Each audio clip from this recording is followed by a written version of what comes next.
नमस्कार, मैं हूं रवि भूषण एवं मेरे साथ मेरे प्रिय मित्र नीलकमल पाठक जी हैं। स्वागत है आपका। नमस्कार। जो इस टिकारी नगर में रहते हैं एवं आज हम दोनों टिकारी नगर में स्थित महाराजा गोपाल सिंह के किले के बारे में एवं इसके इतिहास के बारे में अवगत कराएंगे। सर्वप्रथम मैं टिकारी नगर का वर्णन करना चाहूँगा।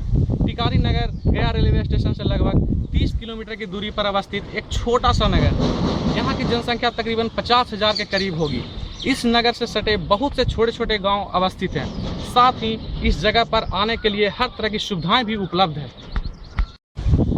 मेरे दोस्तों, मैं आपको बताना चाहता हूँ, जैसा कि जिस तरह राजस्थान में जयपुर स्थित किला, मध्य प्रदेश के ग्वालियर के किले, उत्तर प्रदेश के फतेहपुर सीकरी का किला एवं लखनऊ में स्थित बड़ा इमामबाड़ा और छोटी इमामबाड़ा और भी बहुत सारे किले इस भारतवर्ष में जिसके बारे में इतिहास में लिखा गया है, परंतु बिहार के इस टिकारी नगरी स्थित महाराजा गोपाल शरण का किला, जिसे प्राचीन काल में दुर्ग के नाम से भी जाना जाता था, इतिहास जगत में अपना एक अलग स्थान रखता है। इस किले के बारे में, इसके इतिहास के बारे में टिकारी नगर के दो विद्वान श्री तारानाथ मिश्र और श्री शशि भूषण मिश्र जी से जानकारी प्राप्त करेंगे।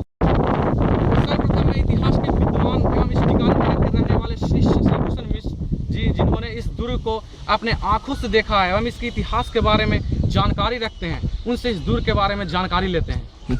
अब हम आगे की विशेष जानकारी प्राप्त करने के लिए चलते हैं डॉक्टर शशि भूषण मिश्रा के पास। आइए सर, आपका स्वागत सर, है। आपका स्वागत है इस प्रोग्राम में। बैठिए।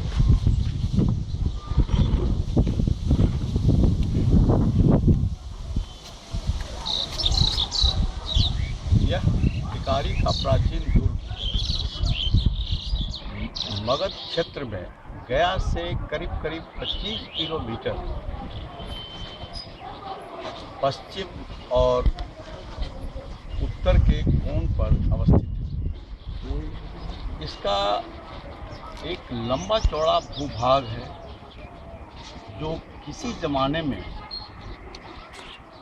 इसके चारों तरफ परिखा हुआ करता था और वह परिखा आज भी द्रष्टव्य है। आप देख सकते हैं कि किले के चारों तरफ, जिसे यहाँ के भाषा में इसे हम रकवा कहते हैं, लोग रकवा के नाम से इसको जानते हैं। यह परिखा किसी ज़माने में बहुत ही गहरा और चौड़ा हुआ करता था। कहीं कहीं इसको हम आज भी देख सकते हैं कि इसकी चौड़ाई क्या होगी और इसकी गहराई क्या होगी। इसमें सदा पानी भरा रहता था। उस जल भरा रहने के कारण कोई भी शत्रु बिना इजाज़त के इस किले में प्रवेश नहीं कर सकता जी। इसके पूरब और पश्चिम भाग में दो एंट्री के लिए गेट बने। वो गेट लकड़ी के पुल की तरह थे। दिन के समय वो पुल उठा दिया जाता था और रात्रि के समय, उस दिन के समय में पुल गिरा दिया जाता था, लोग जिससे आवागमन बना रहे, और रात्रि के समय वो पुल उठा दिया जाता था कि फिर कोई उस किले में प्रवेश न कर सके। जहाँ से किला में प्रवेश किया जाता था, या कहिए कि वो पुल बना हुआ था, उसके दोनों तरफ एक काफ़ी ऊंची दीवार, लगभग जो 30 से 35 फीट ऊंचा हुआ करती थी, वो दीवार दोनों तरफ, पूरब में भी और पश्चिम में भी, किले के दोनों तरफ में वो दीवार बने हुए। उसका पश्चिम दिशा में तो पूर्णतः वो दीवार नष्ट हो चुका है, लेकिन पूरब दिशा के दक्षिण वाले भाग में, उत्तर वाले भाग में अभी भी एक चिन्ह द्रष्टव्य है। वो चिन्ह क्या है कि दीवार में करीब करीब 3 फीट लंबाई के बहुत ही पतले, करीब करीब 14 से 15 छिद्र बने हुए हैं, जो दोनों साइड में बने। लेकिन ये उत्तर साइड का अभी भी द्रष्टव्य है। उससे क्या होता था कि आपातकाल में जब किला चारों तरफ शत्रुओं से घिरा हो और किले में कोई शत्रु अगर प्रवेश कर रहा हो, तो वैसी दशा में किले के अंदर से हम उन पर तो बाणों का बौछार कर सकते हैं, उन बाण से उनकी हम हत्या शत्रुओं की कर सकते हैं, लेकिन शत्रु हमें कुछ नहीं बिगाड़ सकते। हमारे सैनिकों को कुछ हानि नहीं पहुंचा सकते हैं। वो पूरी तरह से सुरक्षित है। बिल्कुल बिल्कुल, वो आज भी द्रष्टव्य है, आज भी मैं उसको दिखलाऊंगा। जी। उसके बाद इस किले में जो जिसकी प्राचीनता, अति प्राचीनता जो द्रष्टव्य है, वो भी मैं चल करके आपको दिखलाऊंगा। यह किला मेरे समझ से लगभग 5000 वर्षों पुरानी है। क्या बात कर रहे हैं, 5000 वर्ष पुरानी? हाँ, लगभग 5000 वर्ष पुरानी अच्छा है। अच्छा अच्छा। अगर शुरू से मानव सभ्यता को हम देखें तो मानव सभ्यता 2 वर्गों में विभाजित है। आज भी विभाजित है, कल भी विभाजित था। वह सभ्यता है जिसको हम आज आर्य और अनार्य के नाम से पुकारते हैं। उस समय भी यह आर्य और अनार्य 2 प्रजातियां थीं। कृष्ण कहा जाता है कि महाभारत युद्ध के बाद कृष्ण ने मगध पर आक्रमण किया था और यहाँ पर वाणासुर नाम का दैत्य कहें या अनार्य जातियां कहें, उनका प्रशासन यहाँ पे चलता था। वो लोग काफ़ी मतलब बलवान हुआ करते थे, उनकी सैन्य शक्ति काफ़ी मजबूत हुआ करती थी, जिसको कृष्ण ने हराया। उस वाणासुर को कृष्ण ने हराया और हरा करके यहाँ पर मगध क्षेत्र, जो मगध क्षेत्र कहिए कि इसका, और अगर हम पीछे में जाते हैं तो इसका प्राचीन नाम किक्किट प्रदेश, किक्किट, जो बाद में मगध बना। ये मगध कृष्ण के आक्रमण के बाद ही इसका नाम मगध पड़ा। इसकी भी एक प्राचीन कहानी है जो मैं उधर अभी नहीं जाना चाहता। तो उसी समय से इस मगध प्रदेश में माथुरी संस्कृति आई। कृष्ण आए तो अपने साथ में अपनी संस्कृति भी लाए और ये माथुरी संस्कृति से आच्छन्न हो गया, भरा पूरा हो गया, जिसके बहुत सारे पर्व त्यौहार आज भी दर्शाते हैं कि इसमें माथुरी संस्कृति का आगमन हुआ है। खैर, तो यार हमने कहा था आपको कि इसकी प्राचीनता के विषय में, और आपने अभी अभी पूछा हमसे कि क्या ये 5000 वर्ष पुराना हो सकता है। फैक्ट ये है कि 5000 वर्ष पुराना है।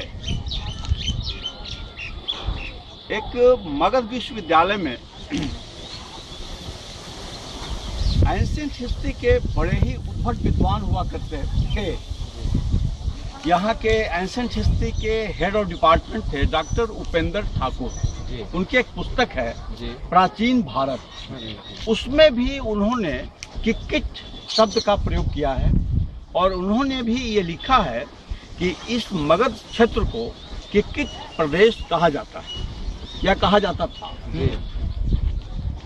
अब हम ऐसा देखें कि भौगोलिक परिवर्तन हर जगह हुआ करता है। यहाँ भी मगध क्षेत्र में भी भौगोलिक परिवर्तन हुए और इस भौगोलिक परिवर्तन के कारण बहुत सारे जो गढ़ या दुर्ग कहें वो नष्ट हो गए, जैसे चिलोरगढ़, कोंच, काबर और एक जो भग्नावशेष गढ़ अभी भी वर्तमान है, वहाँ पे रामनवमी में बहुत ज़बरदस्त मेला लगता है।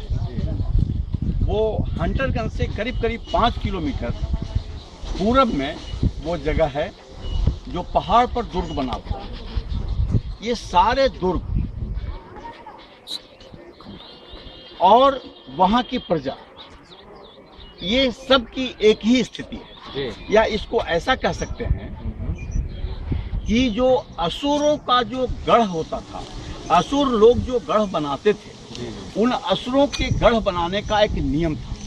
वो नियम था कि पूरा दुर्ग जो है वो 4 दीवारी के अंदर हुआ करता था, यानी कि दुर्ग के चारों तरफ 4 दीवारी हुआ करती थी, उसके चारों तरफ परीखा हुआ करता था। वो परीखा, वो चार दीवारी, सभी परीखा मतलब होता है कि चार माने एक लंबा चौड़ा चारों तरफ गड्ढा खुदा होता है और उसके अंदर में सदा जल भरा हुआ होता है कि आसानी से हम उसको पार नहीं कर सकते या शत्रु पार नहीं कर सकते। सुरक्षित किले की सुरक्षित के लिए वो चारों तरफ से हाँ, किले की सुरक्षा के लिए उसमें जल भर दिया जाता था। यहाँ तक के कि कुछ भयंकर जल जंतु भी उसमें छोड़ दिए जाते थे, जैसे मगर, सांप इत्यादि इत्यादि, कि आसानी से कोई उसको पार नहीं कर सकता। उसे तैर करके या उसके अंदर हाँ, से जा करके भी पार नहीं कर सकता। अब जब हम नाम आपको बता रहे हैं, चिल्लोड़गढ़, हाँ, सिरघाटी, हाँ, कोच,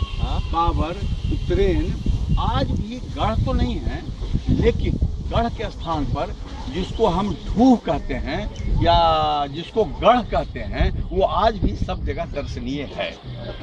उन लोगों के दुर्ग बनाने का एक नियम था कि दुर्ग दक्षिण दिशा में हुआ करता था और प्रजा जो बसती थी वो उत्तर दिशा में बसती थी। इस टिकारी दुर्ग को भी अगर आप देखेंगे तो ये जो दुर्ग जिसको कहते हैं, किला जिसको कहते हैं, वो दक्षिण दिशा में है और ठीक उत्तर दिशा में जो आज बहेलिया बिरहा के नाम से मशहूर है, वो कभी वहाँ पर एक बधेरिका नाम की जाति हुआ करती थी, उन लोगों का निवास स्थान था। बधेरिका बड़े ही कहें कि अमीर हुआ करते थे और बड़े ही बुद्धिजीवी हुआ करते थे। वो प्रजातियाँ यहाँ पर पहले बसती थी। डॉक्टर साहब, ऐसा क्यों था कि किला एक साइड रहता था और जितने भी किला के जो प्रजातियां थी वो दूसरे तरफ रहती? यही तो साबित करता है इसकी प्राचीनता। यह असुर साम्राज्य का ये एक्चुअली किला था। ये किला जो था असुरों का किला था और असुर जो है महाभारत पीरियड के समय में वो असुर लोग हुआ करते थे, तो उसी समय का एक्चुअली बना हुआ किला। हाँ, एक जमाने में यह जो किला था वो मिट्टी का बना। बाद में हम ऐसा कह सकते हैं कि आज जो किले का बनावट है वो 7 बार इस पर निर्माण हो चुका है। 7 बार? हाँ, कुछ आज भी द्रष्टव्य है। अगर आप ईंटों को देखेंगे तो ईंटों के बनावट से आपको पता चलेगा, उनके जोड़ने के ढंग से आज भी आपको पता चलेगा कि ये किला कितने बार निर्माण हुआ होगा। जी। अब मैं इसकी कुछ विशेषता को बताता हूँ। दुर्ग तो उत्तर प्रदेश में बहुत सारे हैं, राजस्थान में भी है। राजस्थान में एक से एक दुर्ग हैं जो कि पूर्णतः पत्थर के बने हुए हैं। यह दुर्ग पत्थर का तो नहीं है, तो देखने में बड़ी साधारण, अच्छा, लेकिन इसकी प्राचीनता, इसकी विशेषता और वो क्या है कि आप जाएंगे तो मैं आपको दिखलाऊंगा ईंटों की बनावट। कुछ ईंटें मात्र 4 इंच लंबी और 4 इंच चौड़ी, मतलब इतनी छोटी छोटी? जी। और मुश्किल से 1/2 इंच, 1 इंच मोटाई के वो ईंट बनी हुई है। कुछ ईंटें करीब 6 इंच लंबे चौड़े हैं, उनकी मोटाई भी कुछ अधिक है। कुछ जो जोड़ा गया है वो मिट्टी के गिलावे पर जोड़ा गया है। कुछ जिसको हम कहते हैं थे उस जमाने में ये चूना पत्थर की जोड़ाई की हुई। कुछ ईंटें महज 100, 150, 200 वर्ष पहले या 300 वर्ष पहले तक की जोड़ैया हुआ है। वो ईंटें आज जैसे हम ईंट देखते हैं, कुछ उस तरह की बनावट है जो हम कह सकते हैं कि महाराजा, अंतिम राजा जो इसके महाराजा गोपाल शरण सिंह थे, वो अपनी बेटी की शादी में कुछ